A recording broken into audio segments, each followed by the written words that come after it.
You know, me and my mom went to go see a lot of concerts, but we never went to see Michael Jackson. And I don't know about you guys, but there's something weird, like an eerie feeling of when you watch something about someone who's dead. I was born in 1993, so I was there for like Michael Jackson's bad era up to the day he died, right? For the most part. You know, I grew up with the stories and I knew how popular he was, the controversy and everything. And when he died, it was like, it was a crazy day because everyone felt it. When I say that there's an eerie feeling of watching, like, because you knew him. When I watched Elvis Presley, the biopic, I didn't have a connection to it really because one, I'm not really the biggest Elvis fan. Like I thought the movie was good. I didn't have that feeling of like, oh, that's what it was like with Elvis Presley. This movie was like seeing Michael Jackson doing a concert for the first time. I don't think the movie could truly capture what it was like to watch Michael Jackson, but I think that the performances in this movie are really done well. Jafar Jackson, who is casted to play Michael Jackson in this movie, does a phenomenal job. There's moments where you see him and it's literally like seeing Michael Jackson on stage. It's weird seeing Jafar Jackson actually nail it so well. Like he was Michael Jackson. Like you couldn't tell the difference. His mannerisms, the way he sounded, his movements, everything was on point. Everything. I gotta give props for props are due. The movie's more focused around Joe being like the villain. That's another thing about the movie I think that's kind of fascinating because growing up you always heard about Joe Jackson's grasp on the Jackson family. Part of the reason that they found any success, but you also knew how strict he was and heard all these stories about the family having issues and everything. Like up till this day, instead of just hearing about it, you actually get to see it. It's mostly just a concert though. I heard the third act was cut out of the movie. You can kind of tell because it ends on bad, which isn't bad,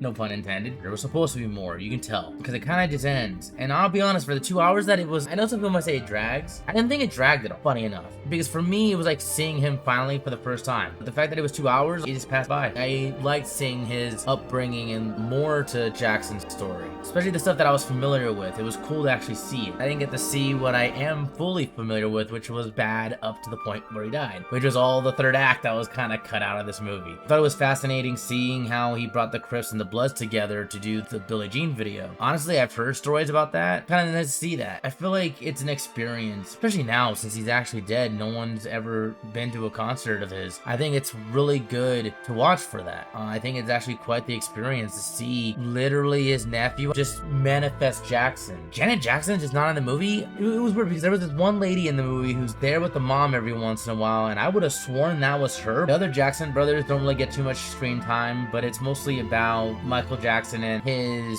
trauma being built up. Joe Jackson, like calling him Big Nose, and it's what led to his nose surgery. Like I don't know how much of this is absolutely true to the T. Just saying as a casual, never got to see a concert. It was actually a really nice experience to have. You're looking for more, like you wanted the third act to be there for the assault allegations. It's not here. I would have liked that too, to be honest, but for legal reasons, it wasn't put in the movie. But worth watching. I honestly recommend it, especially for those who have not ever seen Michael Jackson or just heard stories, were born after the fact that he died. I think it's a good experience to watch and get to know what he was like, because there was nothing like him at those times. Freddie Mercury was already passed, I believe. The greats were gone, and he was the final great. And I'll be honest, since then we haven't had anyone quite like him. It's totally worth a watch. It's fun, it's good, leaves you wanting more, which makes sense. If there's ever a sequel, it's totally around the corner, I would imagine, because it's making a lot of money. I'm looking forward to it. If you're interested in seeing any more of my thoughts, I have a video right here, so if you want to watch that and are interested, check that out. Appreciate yous. Much love. We'll catch you on the next one. Like, subscribe, and share for more. Much love.